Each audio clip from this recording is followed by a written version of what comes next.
Hello and welcome to the news on NTA International. I am Comfort and Madu. Headlines. Vice President Kashim Shatima to attend Third Belt and Road Initiative Forum in Beijing, China. Ecuadorians begin voting for new national leadership amid fear and uncertainty occasioned by violent crimes. And global attention shifts to rural dwellers for food security on International Rural Women's Day.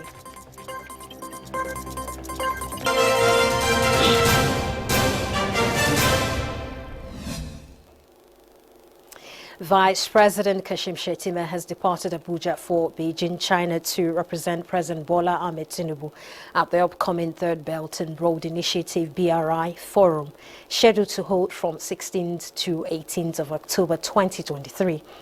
In a statement by the Senior Special Assistant to the President on Media and Communications, Office of the Vice President Stanley Nkwacha, he will be joining world leaders from more than 130 countries in Africa, Asia, Europe, and Latin America at the forum to deliberate on the theme High Quality Belt and Road Cooperation Together for Common Development and Prosperity. He's also billed to hold bilateral meetings with other world leaders to promote Nigerian's trade and investment relations in line with the economic development agenda of Tinubu administration. The 2023 edition of the BRI will mark the 10th anniversary of the Belt and Road Initiative, championed by the President of China, Xi Jinping, as an initiative for global infrastructure development strategy. Meanwhile, in pursuance of the food security and diversification policy of the Tinubu administration, the Vice President will from China depart for the United States of America, USA, where he's a special guest and is expected to deliver the keynote address at the African Development Bank and World Food Prize facilitated Norman Borouge International Dialogue slated to commence on October 21st, 2023. Several meetings and engagements have been slated for the Vice President, who is expected to be back to the country after his commitments in the United States of America. In its quest to have full recognition and a voice that can reform the way of life and daily living, the Aboriginal natives and Torres Strait people in Australia have reacted to a failure of a referendum, and the referendum is to alter the constitution to accommodate their needs so that they can attain higher heights in the scheme of things. Kolo Mohammed tells us more. Australia's Indigenous leaders called on Sunday for a week of silence and reflection after a referendum to recognize First People in the Constitution was decisively rejected. More than 60% of Australians voted no in the landmark referendum that asked whether to alter the Constitution to recognize Strait Island people with an Indigenous advisory body to advise the Parliament on matters concerning the community. Australia's first referendum in almost a quarter of a century needed national majority and majorities in at least 4 states to pass. All 6 states, however, rejected the proposal. In protest, they have decided to lower the Aboriginal and Torres Strait Island flag to half-mast for the week and urge others to do the same. The outcome is a major setback for reconciliation efforts with the country's Indigenous community and damages Australia's image in the world regarding how it treats First Nations people. Tonight, I want to recognise that for many Aboriginal and Torres Strait Islander people, this campaign has been a heavy weight to carry, and this result will be very hard to bear. So many remarkable Indigenous Australians have put their heart and soul into this cause, not just over the past few weeks and months, but through decades, indeed lifetimes of advocacy. In a statement, the Indigenous leaders say it is a bitter irony that people who have only been on this continent for 235 years will refuse to recognize those whose home this island has been for more than 60,000 years. Kolo Muhammad, NTA News. As Poland's parliamentary election gets underway, results seem to be very close. And again, Colonel Mohammed reports that concerns are currently hinged on the democratic future for the younger generation, away from political calculations for immediate gains. Polls react on the eve of parliamentary elections. Poll sampling indicates the possibility of a tightly run procedure as results are predicted to be close.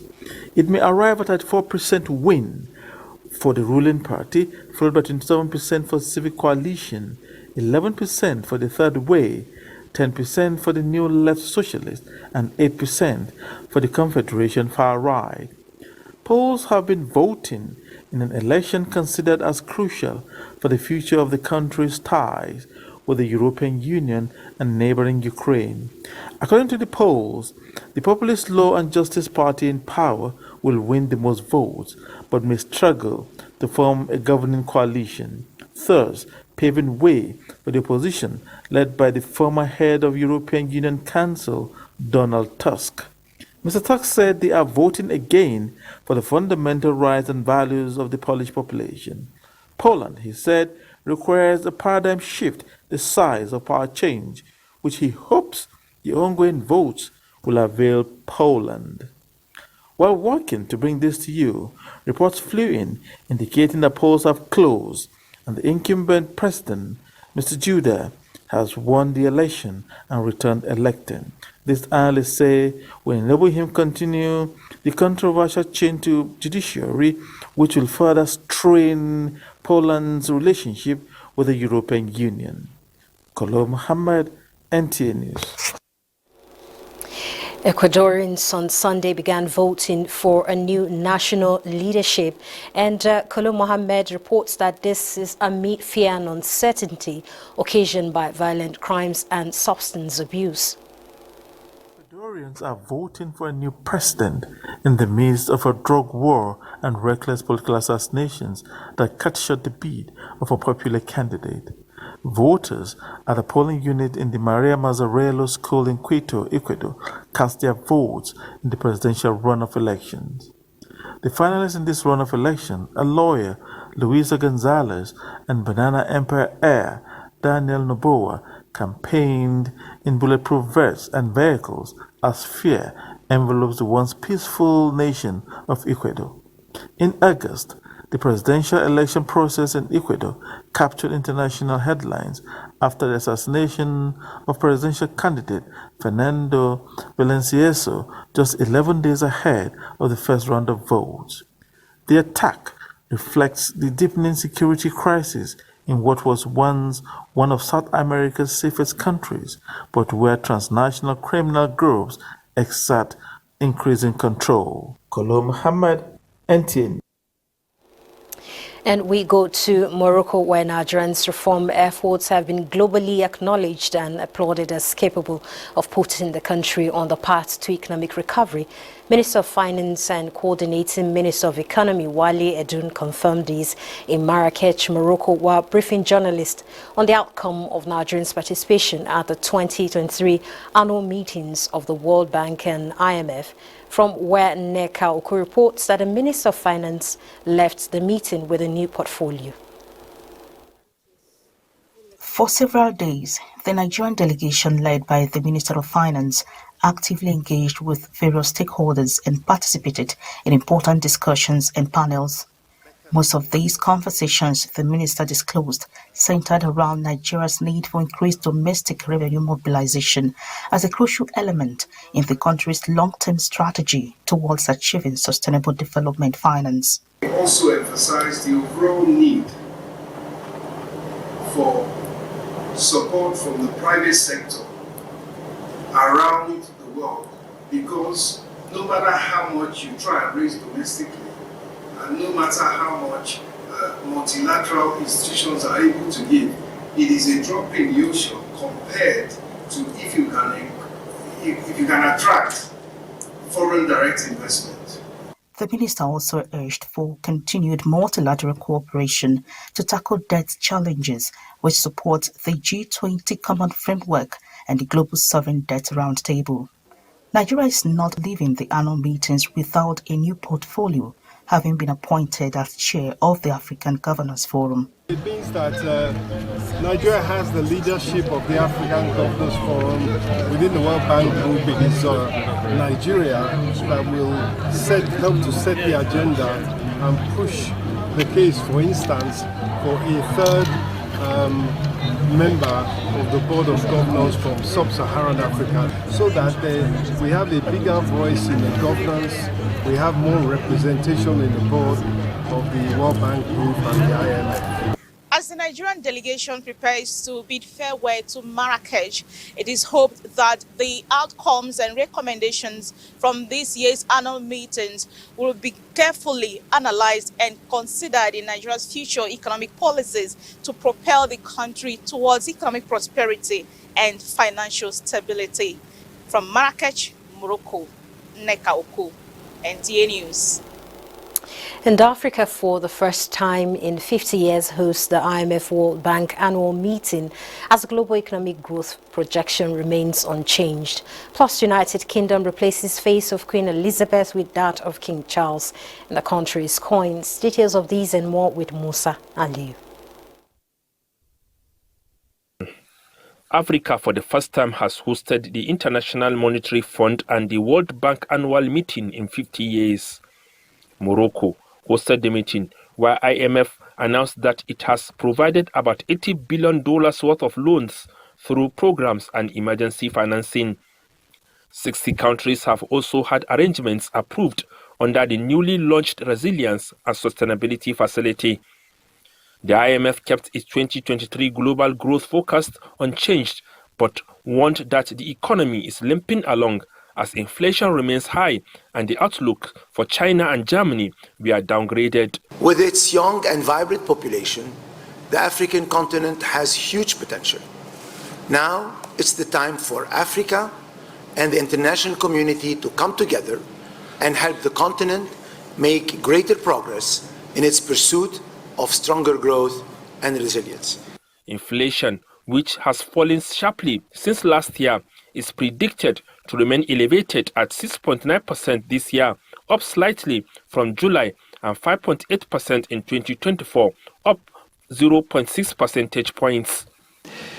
Under our baseline forecast, growth will slow from 3.5% last year to 3% this year and 2.9% next year, a 0.1 percentage point downgrade for 2024. In the meantime, the World Bank plans to raise its lending capacity by $150 billion in the next decade. Banga said challenges including poverty, pandemics, and climate change were almost like a perfect storm that can no longer be treated separately. We believe that with these instruments, along with the first instrument of the loan to equity, that we could get to $150 billion of incremental lending capacity over the coming decade. Now you put that in contrast to what we do every year, and you're talking about 15-20% greater capacity than where we were today. It's a substantial number, but it's not going to be enough for the kinds of challenges the world has ahead. He cited the independent expert group commissioned by the G20, which recommended the tripling of financing of multilateral development banks. And the Nigerian Central Bank has lifted the ban on 43 items from accessing foreign exchange. The Apex Bank, in a major monetary policy shift, restored the 43 items which were banned from accessing forex since June 2015 in order to sustain the stability of the foreign exchange market and the derivation of optimum benefits from goods and services imported into the country. And finally, a collection of coins bearing the face of King Charles have been unveiled by the Royal Mint, breaking tradition which designs inspired by plants and animals found across the 4 nations. The 8 designs, overseen by King Charles, depict the flora and fauna found in different parts of the UK and reflect his interest in conservation and nature. There were lots of animals and flowers that we could have chosen for these coins. There was a committee that got together, but one of the main reasons was the strong stories of conservation behind each of the species that you see on these coins. These coins designs will eventually replace the current shield, which features an emblem of the home nations, a rose, a thistle, a shamrock, and a leek that was introduced under Queen Elizabeth II in 2008. The final chapter of a change in monarchy, with now King Charles being on the obverse of these coins. And what we're going to be really revealing is, for the first time, a change in 70 years of these designs being the changes on the tails of our 8 coins. So from the 1 pence through to the £2, new designs which really represent the natural habitat and also the passion for conservation.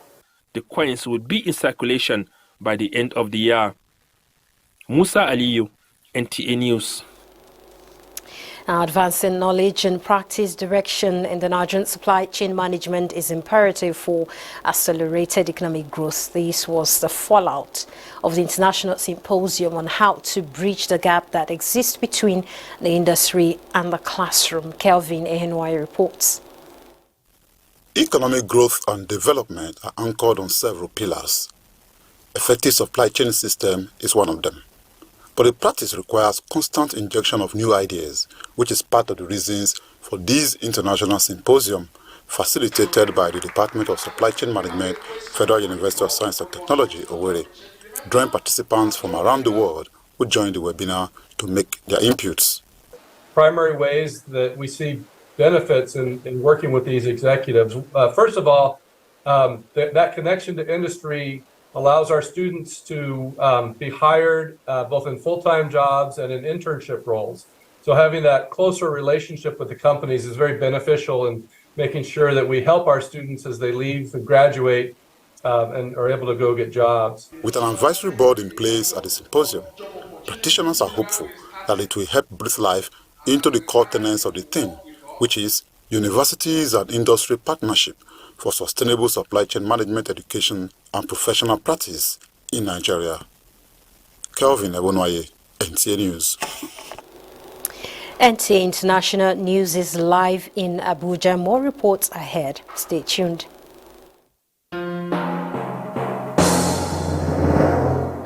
I promise that I shall remain committed and serve faithfully. I also invite all to join this enterprise to make our beloved nation into its better self. We can do it. We must do it. We shall do it.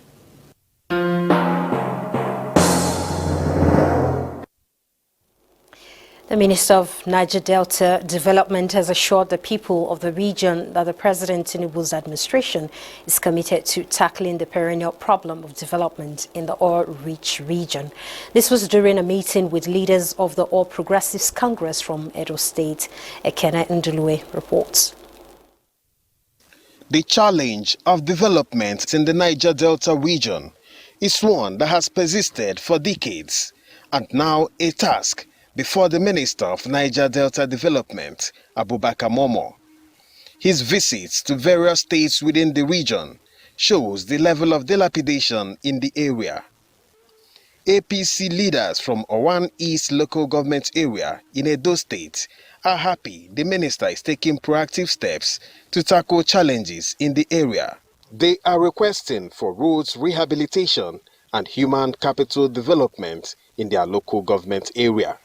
I beg you, sir, to look at the issue of Owan East. The minister is confident that the Bola Tinubu administration will deliver on promises to the Niger Delta region, but also expressed concern on neglect of local issues by the sub-national governments. I therefore believe that in the next 1, 2 to 3 years, there are going to be a lot of changes if we follow meticulously the provisions in the Renewal Hope Agenda with 8 presidential priorities to address the problems we are facing. Promises made. These political leaders are going back with expectations from the government. Ekene Ndulue, NTA News. President General Nigerian Union of Railway Workers Innocent Luka Ajiji has described as unfortunate the arrest of 6 members of the union in Maiduguri, calling for their immediate release to enable them carry out their legitimate duties. This was while reacting to the incident in Jos. The President General Innocent Luka Ajiji, while addressing journalists on the arrest of 6 railway workers who were alleged to have stolen rail coaches in Maiduguri described the incidents as unfortunate, as the workers were carrying out their legitimate business of transporting the rail coaches that have not been in use for over 15 years to be refurbished in Jos. We do not have any rolling stock in Jos, and so as a result of that, rolling stocks are being conveyed from Maiduguri for refurbishing here in Jos. Our trucks have been stolen, and we cannot convey the coaches from Maiduguri by rail to Jos, and so the management of railway now decided to convey the coaches by road. He adds that the Nigerian Railway Corporation is also working with the Plateau State government to revive intrastate rail shuttle in the state. I came to Jos purposely to monitor this activity that is going on here, because Plateau State government have intention of running mass transit between Jos to Kuru and Haipang, and they are ready to start running their trains. Hopefully by next month, railway management are planning to run trains between Lagos to Kano. That is the interstate transportation. So which of course the coaches that they are bringing here will form part of the coaches that will be used in Lagos to run Lagos to Kano trains. Already, 1 coach has successfully been brought to Jos, while 9 are being awaited, and 2 locomotives are coming in from Kano and Kafanchan to Jos. Indigenous and Abuja, NTA News. Now, the hand is believed to be the gateway to the mouth, while hygiene commitment is necessary for a safe and healthy lifestyle. An effective and affordable way to prevent diseases and save lives is what this next report attempts to shed light on, with Charles Alpha as our guide. Hand washing, also known as hand hygiene, is the act of cleaning one's hands with soap or hand wash and water to remove viruses, bacterial and microorganisms, dirt, grease or other harmful and unwanted substances stuck to the fingers. Hands, we know, are vehicles where microorganisms are being carried. When soap and water are not available, experts say hand sanitizer, that is at least 60% alcohol in water, can be used. Water, clean water, soap, even some other local materials that serve as soap.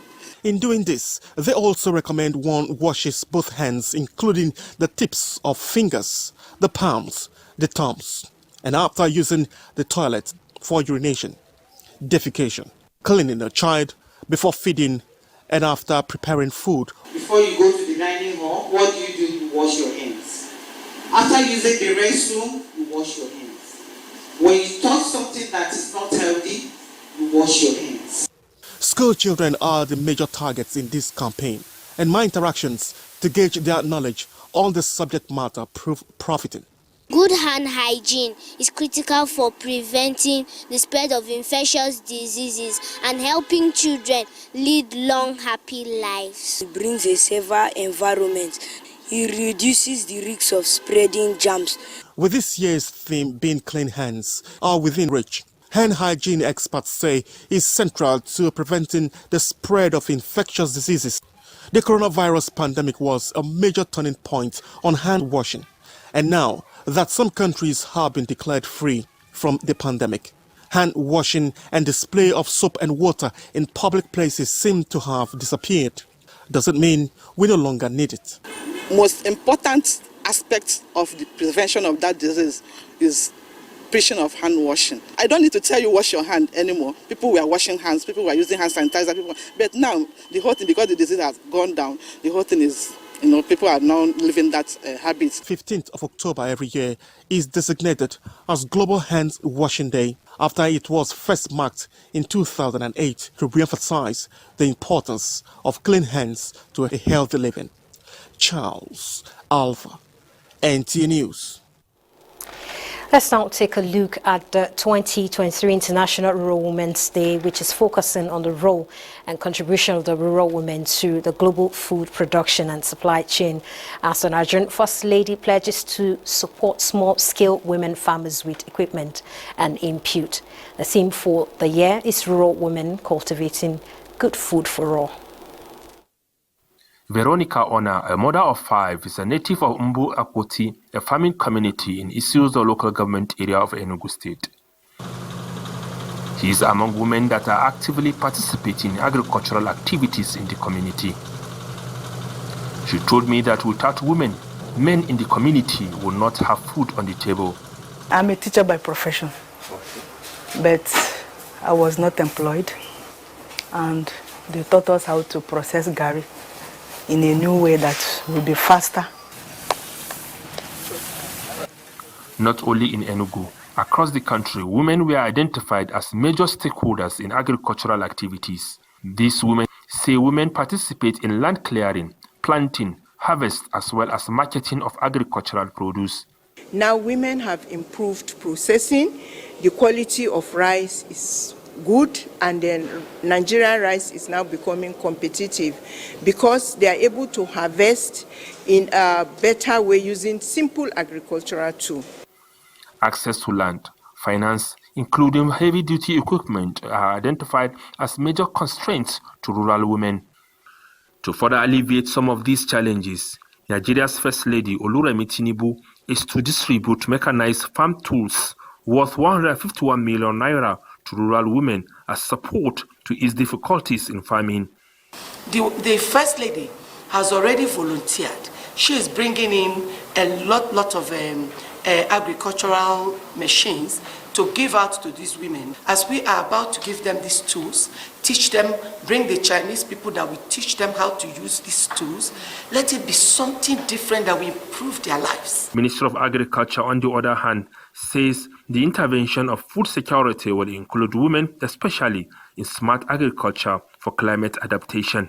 Is to revive and promote home economics and food and nutrition knowledge transfers and practices at the state and local government levels under the watch of the First Lady of the Federal Republic and the First Ladies at state levels for food and nutrition security. The United Nations has set aside 15th of October every year as International Rural Women Day. Musa Aliyu, NTA News. And up next is Monday's weather prospects for Nigeria and other parts of the world.